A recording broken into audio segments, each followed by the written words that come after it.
Quiero compartirles algo que hay en mi corazón desde hace mucho tiempo y que al final de cuentas creo que queda mucho con el día de hoy, y quiero pedirle ayuda al Espíritu Santo para que me dé sabiduría, para que pueda fluir conforme a los propósitos de Dios y que hoy todos podamos ser bendecidos con esta palabra. Amén. Así que cierra tus ojos. ¿Por qué no extiendes tu mano hacia mí para pedirle al Señor por mí en esta noche?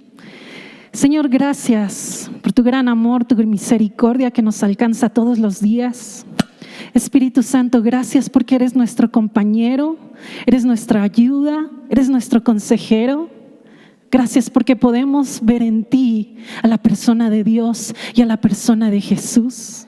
Y sabemos que estás en medio de nosotros porque lo prometiste, que estarías con nosotros hasta el fin de los tiempos.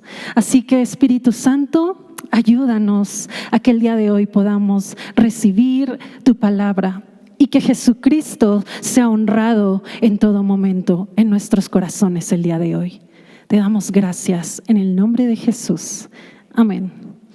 Bueno, hermanos, el día de hoy quiero compartirles, como les decía, un pensamiento, ¿no? Yo creo que más que un bosquejo, he podido escribir todo esto como un pensamiento, como algo que hay en nuestro corazón, y que les decía, como el día de hoy está muy ad hoc a lo que Dios ya había puesto en mi corazón. Y pues bueno, como ustedes saben, el día de hoy, 8 de marzo, se conmemora el Día Internacional de la Mujer. Y ustedes saben, la mayoría de ustedes saben que el día de hoy se conmemora por una razón. En 1911, en una fábrica, me parece que era de textiles, 149 mujeres murieron en un incendio. Entonces, esa noticia en ese tiempo, que fue a finales del siglo XIX, fue un poco escandalosa. Número uno, pues bueno, era una fábrica y un incendio, y en ese tiempo este tipo de fábricas pues eran el sustento de muchas familias. Y después nos vamos a que eran 149 mujeres, ¿no? Era una gran cantidad, yo creo que ahorita somos como unos 60, no sé cuántos seamos, pero por lo menos unas 3 veces las personas de las que estamos aquí eran las mujeres que murieron. Y tercero, porque descubrieron las condiciones en las que estas mujeres murieron. Entonces, cada suceso que empezó a pasar fue que se empezaron a dar cuenta de varias cosas, ¿no? Empezaron a darse cuenta de cómo trabajaban estas mujeres, en qué condición, cómo es que les pagaban, cómo las trataban. Y bueno, todo esto nos llevó a la gente de ese tiempo a levantarse, ¿no? Tiempo después también sucedió me parece que otro incendio muy trágico, y entonces fue poco a poco como estas situaciones empezaron a suscitarse en esos tiempos, que las mujeres empezaron a levantarse para pedir derechos, sobre todo derechos sobre sus trabajos, ¿no? Y bueno, ustedes tal vez conozcan esta historia, no vamos a hablar tanto sobre esto, pero quiero que veamos un poco al paralelo de lo que nosotros hemos vivido en este tiempo, pero sobre todo en lo que Jesús vivió en su tiempo, ¿no? Vamos a ver un panorama un poquito general sobre el mundo antiguo. Estoy hablando de un poco sobre el Antiguo Testamento, un poco sobre la época en la que Jesús estaba en esta tierra y convivió con hombres y convivió con mujeres. Y quiero que vayamos a un contexto de cómo era la situación, porque quiero decirte que en realidad no cambiaba tanto. En realidad no había tanta diferencia. Y bueno, vamos a ver un poco algunos puntos, ¿no? En este contexto que les estoy comentando, la percepción de la mujer es que era considerada inferior al hombre, ¿no? En el contexto judío, solo era valiosa en virtud de su maternidad. Si una mujer no era madre, no tenía hijos, entonces no tenía valor. De hecho, no servía para otra cosa más que para tener hijos, ¿no? De hecho, en la antigüedad, si tú te das cuenta, no hay ningún escrito que haya sido hecho por mujeres. Todos los escritos que conocemos de la antigüedad, biografías, textos, crónicas, todo fue escrito por hombres. ¿Por qué? Porque la palabra de una mujer no era valiosa, no era apreciada, ni siquiera tenía educación. Entonces, ¿cómo podía hacer una crónica? ¿Cómo podía escribir algo? No tenía los medios, no tenía las herramientas. La mujer era considerada propiedad del hombre. ¿Y a qué me refiero con propiedad? Es decir, que era contada, incluso cuando un hombre contaba sus propiedades, lo que él tenía, sus pertenencias, era contada entre los animales, entre el botín, entre sus linos finos. Y decían, sí, y por cierto, tengo unas 4 mujeres. Era contada como propiedad. No era alguien valioso, no era un ser humano, casi, solo era una propiedad. Una chica que quedaba embarazada antes del matrimonio era apedreada. Incluso aún cuando estaba comprometida, incluso cuando había hecho un compromiso y quedaba embarazada, la mujer era apedreada. Y yo decía, bueno, ¿y el hombre qué pasaba? Pues a lo mejor sí, lo veían mal por un tiempo, pero pues él como quiera se podía volver a casar. Pero ella tenía que ser muerta, tenía que ser apedreada. De hecho, las mujeres casadas le tenían que decir a sus esposos, mi señor. No le podían decir esposito, como ahora algunos se dicen, sino tenían que decirse mi señor, en comparación a lo que los esclavos hacían. Los esclavos llamaban a sus amos mi señor. Y las mujeres también. Un hombre no podía hablar en público con una mujer porque decían, no sabes, quién sabe, puede que sea prostituta. Entonces mejor no te expongas, no hables con nadie. Entonces tenían prohibido hablar con mujeres que no fueran sus esposas o su propiedad. Porque entonces para ellos sería una mala reputación. Estaba completamente prohibido. Cuando las mujeres tenían su ciclo menstrual, se les consideraba impuras. De hecho, cuando una mujer tenía un hijo varón, tenía que guardar reposo por 40 días.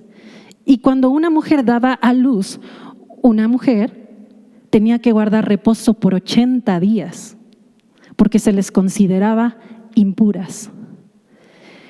Según Levítico 12, cuando una mujer, esto es lo que les acabo de decir, una mujer vivía en estado de impureza, de hecho, casi toda su vida, porque pues en esos tiempos no había métodos anticonceptivos y pues toda la vida se la pasaba teniendo hijos, tenía uno tras otro, y entonces prácticamente toda su vida había sido considerada impura por tener hijos, ¿no? Y terminaba su cuarentena y un par de meses a lo mejor y ya tenía otro y volvíamos a lo mismo. No eran consideradas, de hecho, las mujeres para dar testimonio, porque como les decía, su palabra en realidad no tenía valor. Entonces el testimonio de una mujer no valía nada. Y por último, hay muchos más detalles, pero por último, no podían mostrar su cabello, porque el cabello de una mujer era considerado algo erótico, algo sensual, que solamente era para el placer de su marido. Entonces, por eso es que en ese tiempo también pues tenían que cubrir su cabellera para evitar que los demás hombres pues la codiciaran, ¿no? Vemos desde este trasfondo, cómo es que se reducía la mínima dignidad de las mujeres. E incluso se les llegó a despersonalizar. En realidad no se sentían personas, solo se sentían un objeto sexual, un objeto para dar a luz niños, una propiedad.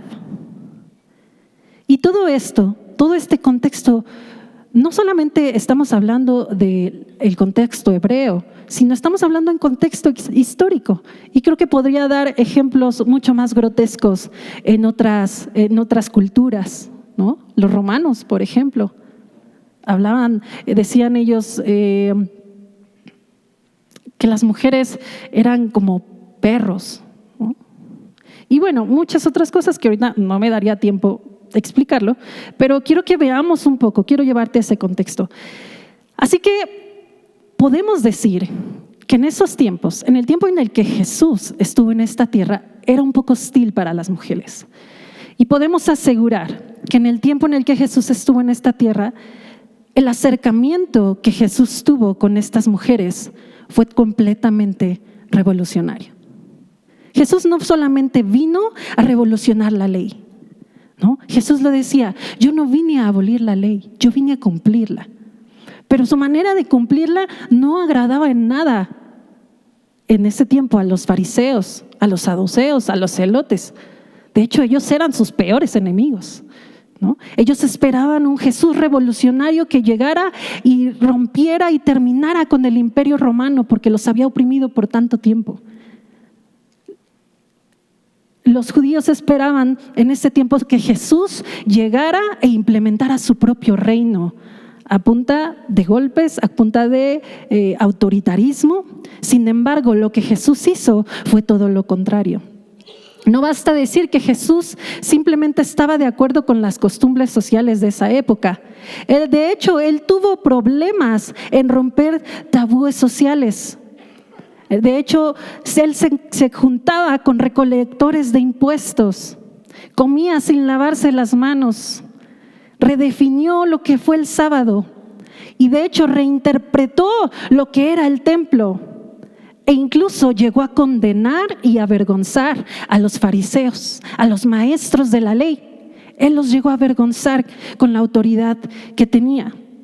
Y quiero que vayamos poco a poco viendo cómo es que Jesús redignificó a la mujer mientras Él estuvo aquí. E incluso antes de que Él naciera, el propósito de Dios era que la mujer fuera redignificada. Quiero leerte antes de esto Gálatas 3, 26, 29, donde Pablo nos dice, pues todos ustedes son hijos de Dios por la fe en Cristo Jesús. Y todos los que fueron unidos a Cristo en el bautismo se han puesto a Cristo como si se pusieran ropas nuevas. Ya no hay judío, ya no hay gentil, no hay esclavo ni libre, hombre ni mujer, porque todos son uno en Cristo.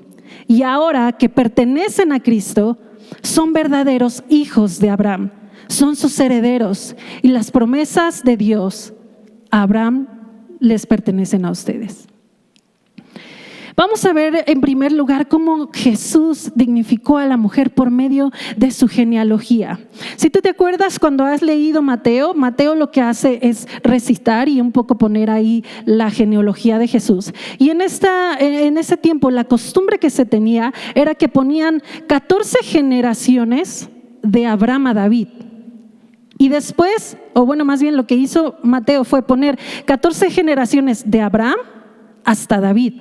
Y después de David a José fueron otras 14 generaciones. Así era como se hacía el conteo de las generaciones en ese entonces, ¿no? Y era un trabajo minucioso, porque tú no podías decir, bueno, yo soy hijo de Pedrito. Bueno, pues demuéstrame que eres hijo de Pedrito. Bueno, tengo una foto. No, pues no. Enséñame tu acta de nacimiento. Bueno, es que me dijo mi mamá. O sea, en realidad no sé, pero creo que sí. Entonces, no, era un trabajo exhaustivo, ¿no? Y de hecho, si tú te das cuenta, en Lucas 7:39 dice,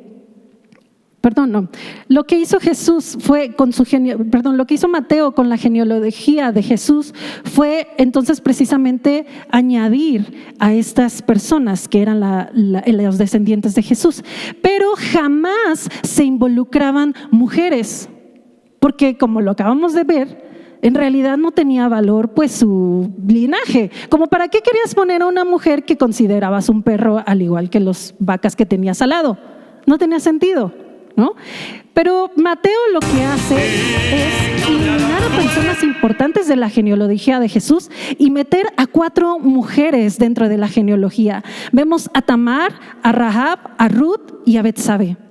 Entre estos 42 principales miembros de la vida de Jesús, incluyó, creo que a las 4 mujeres menos dispuestas o menos ideales para haber puesto. Creo que hubiera puesto una que otra que a lo mejor no hubiera tenido cualquier problema. Pero Tamar, ¿recuerdas a Tamar? ¿Quién fue? Fue la esposa de Judá, quien se quedó viuda.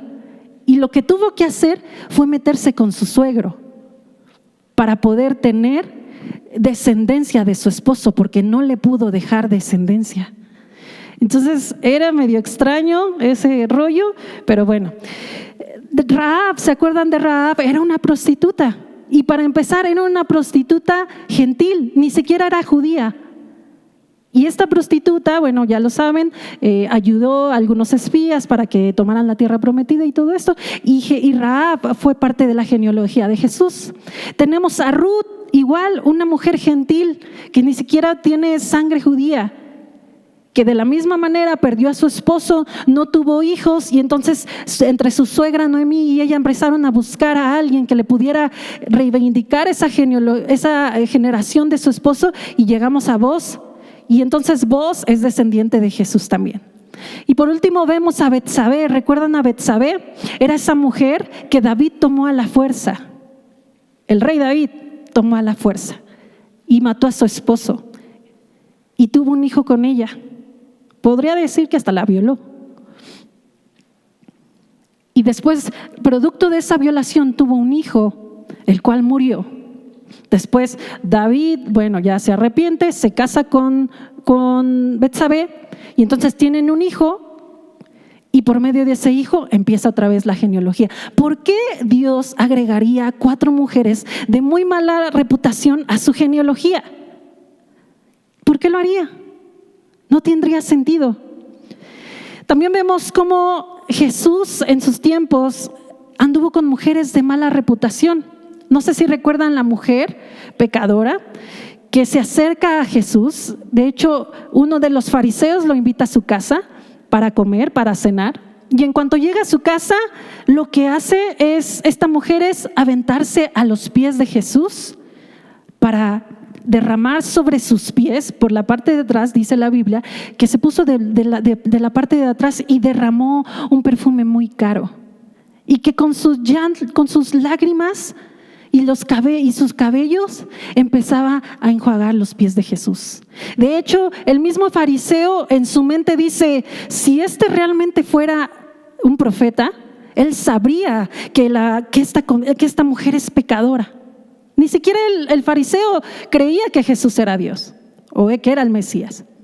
Y Jesús, sabiendo lo que él estaba pensando, le pone un ejemplo muy importante que hasta la fecha lo podemos escuchar, y le dice: bueno, si un rey tiene 2 personas que le deben dinero, uno le debe 25,000 pesos y otro le debe 10,000 pesos, y a los 2 los perdona, ¿a quién crees que lo va a amar más? Y entonces el fariseo le dice: pues el que más le perdonó. Jesús le dice: exactamente, has juzgado bien. Al que más se le perdona, más ama. Y Jesús le dice: mira, cuando yo entré a tu casa, tú ni siquiera me diste agua para lavar mis pies. Ni siquiera me diste un beso. Y esta mujer no ha dejado de besar mis pies y de lavar mis pies. A ella se le perdonó más, porque pecaba, a lo mejor había pecado más que el fariseo. Recordamos cómo también Jesús se juntaba con mujeres gentiles. Recuerden a la mujer samaritana que tenía una mala reputación. De hecho, en la Biblia, esta conversación que tuvo Jesús con la mujer samaritana es la más larga que tiene Jesús con una mujer. Y como lo decía hace rato, los hombres no podían acercarse a las mujeres, no podían hablar con mujeres. Entonces Jesús estaba rompiendo con ese paradigma, con ese tabú. Jesús pudo haber sido contado o avergonzado, pudo haber sido señalado por juntarse o acostarse con prostitutas, porque hablaba con ellas. Y la gente pudo haber tenido argumentos y pudo haber tenido pruebas de aquello.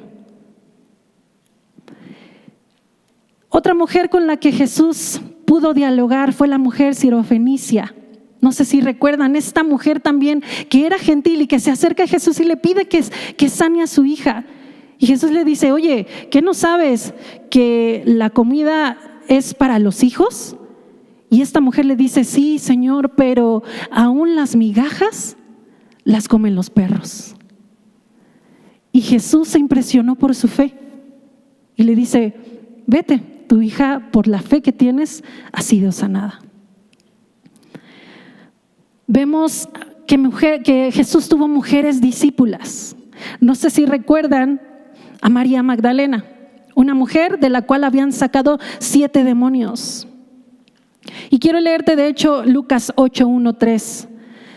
donde nos dice: poco después Jesús comenzó un recorrido por las ciudades y aldeas cercanas, predicando y anunciando la buena noticia acerca del reino de Dios.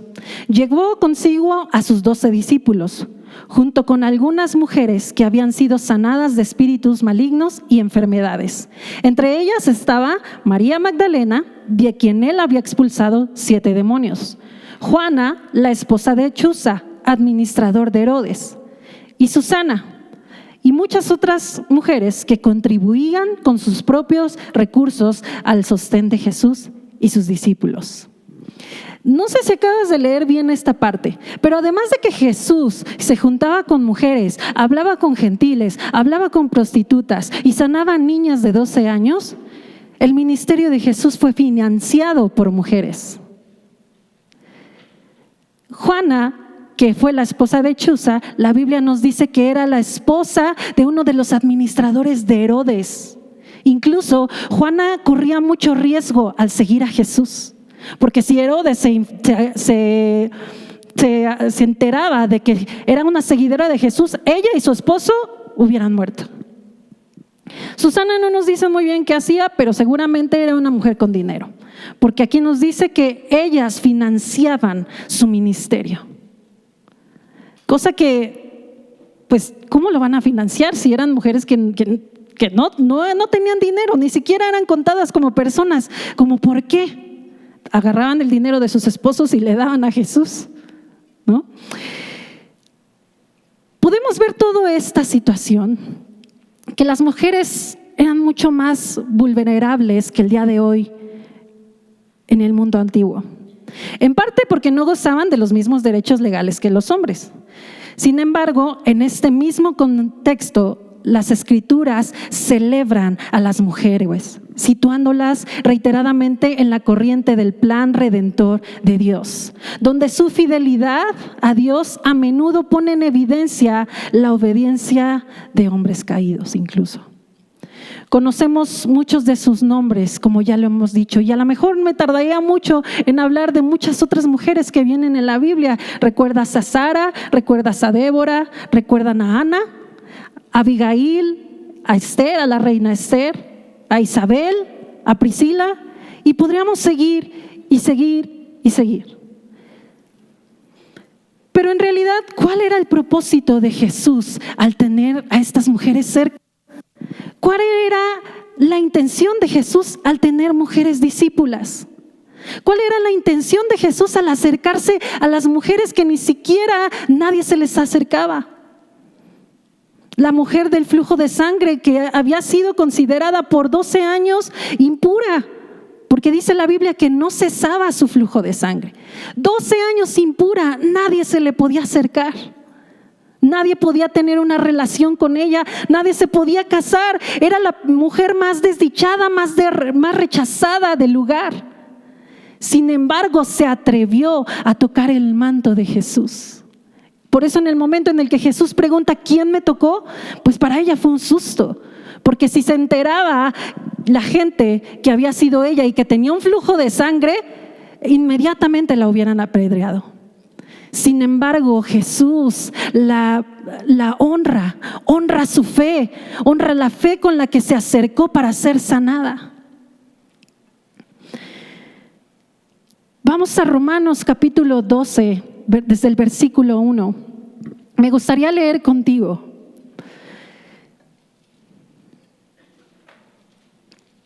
Romanos 12, capítulo 1. Capítulo 12, versículo 1. Dice: por lo tanto, amados hermanos, les ruego que entreguen su cuerpo a Dios por todo lo que Él ha hecho a favor de ustedes. Que sea un sacrificio vivo y santo, la clase de sacrificio que a Él le gusta. Esa es la verdadera forma de adorarlo. No imiten las conductas ni las costumbres de este mundo. Más bien dejen que Dios los transforme en personas nuevas al cambiarles la manera de pensar. Entonces aprenderán a conocer la voluntad de Dios para ustedes, la cual es buena, agradable y perfecta. Versículo 3 dice: basado en el privilegio y la autoridad que Dios me ha dado, le advierto a cada uno de ustedes lo siguiente.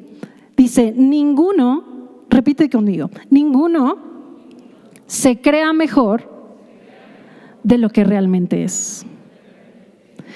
Dice, sean realistas al evaluarse a ustedes mismos. Háganlo según la medida de fe que Dios les haya dado. Así como nuestro cuerpo tiene muchas partes y cada parte tiene una función específica, el cuerpo de Cristo también. Nosotros no somos las diversas partes de un solo cuerpo y nos pertenecemos unos a otros. Mi hermano, yo empecé diciéndote que el día de hoy era el día en que se conmemora a las mujeres. Y hace unos 3, 4 años, yo quiero decirte que ustedes saben que en la Ciudad de México y en varias partes de México se realizan marchas a favor de las mujeres, ¿no? O para exigir más que nada justicia, ¿no? Hace 3 años, 4 años, ya no recuerdo muy bien, yo asistí a una de estas marchas. Y la verdad es que yo tenía miedo porque yo dije, híjole, se pone bien loco esto y no vaya a ser que pase algo, ¿no? Pero en esa época yo decía, Señor, es que la situación de nuestro país está siendo realmente muy apremiante, ¿no? Y creo que no ha cambiado, en realidad no ha cambiado. Vemos cómo cada día mueren más de 10 mujeres. Vemos cómo las leyes han tratado de cambiarse un poco, ya hay un término que se llama feminicidio, pero parece que se les dijo, ya hay un término nuevo, ocúpenlo, ¿no?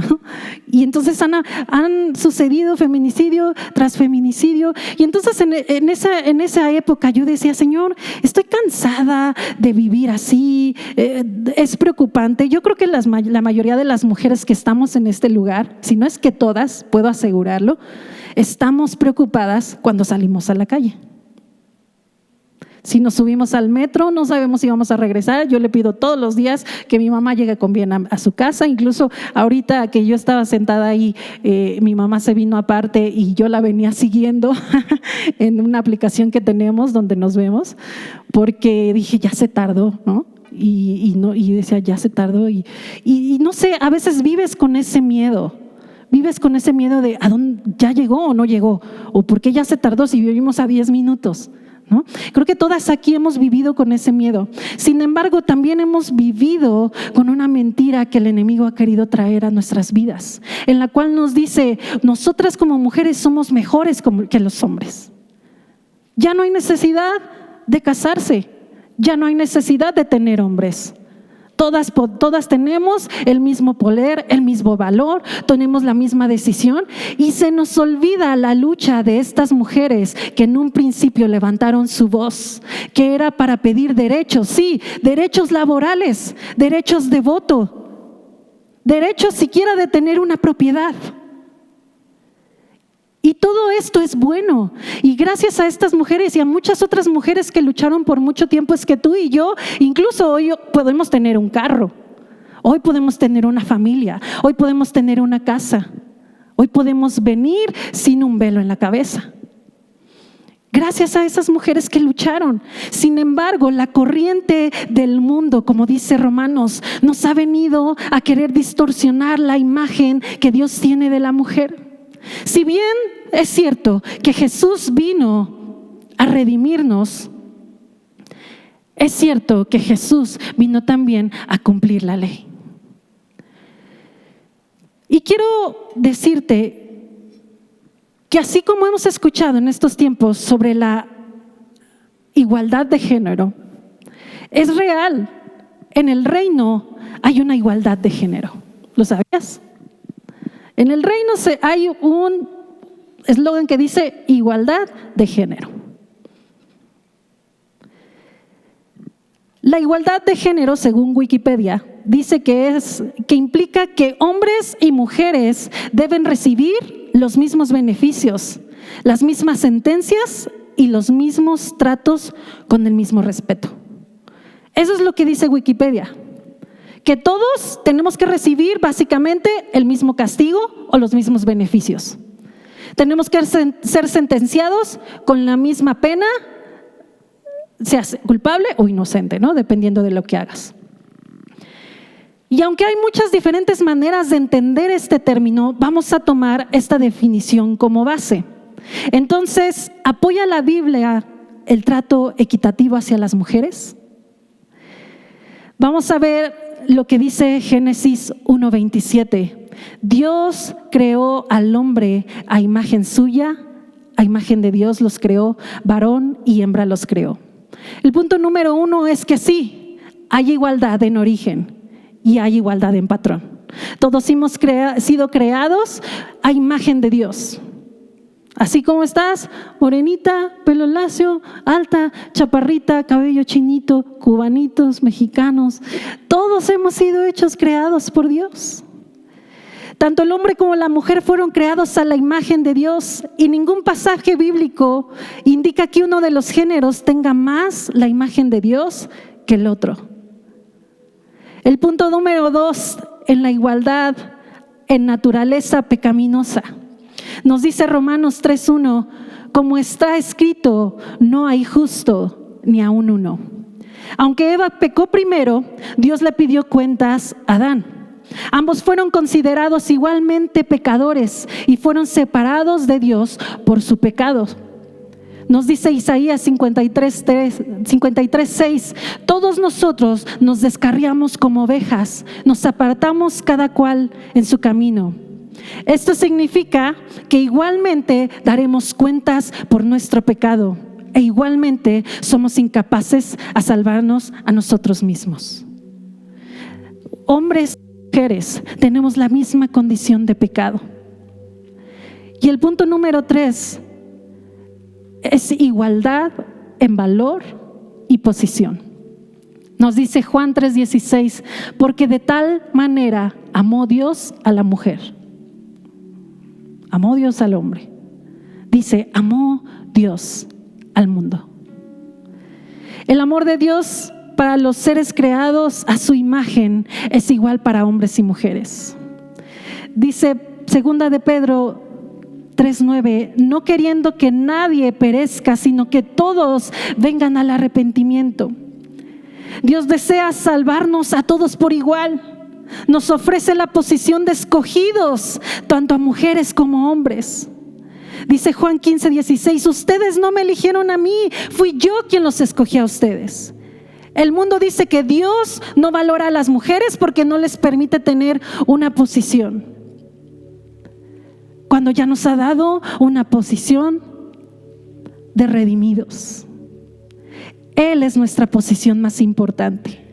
No se basa en nuestro género, no se basa en nuestros logros, no se basa si tienes hijos o no tienes hijos. Mateo 5:6 nos dice, bienaventurados los que tienen hambre y sed de justicia, porque ellos serán saciados. Dice, bienaventurados los misericordiosos, porque ellos alcanzarán misericordia. Y Romanos 12:14-16 nos dice, bendigan a los que los persiguen, no los maldigan, sino pídanle a Dios en oración que los bendiga. Alégrense con los que están alegres y lloren con los que lloran.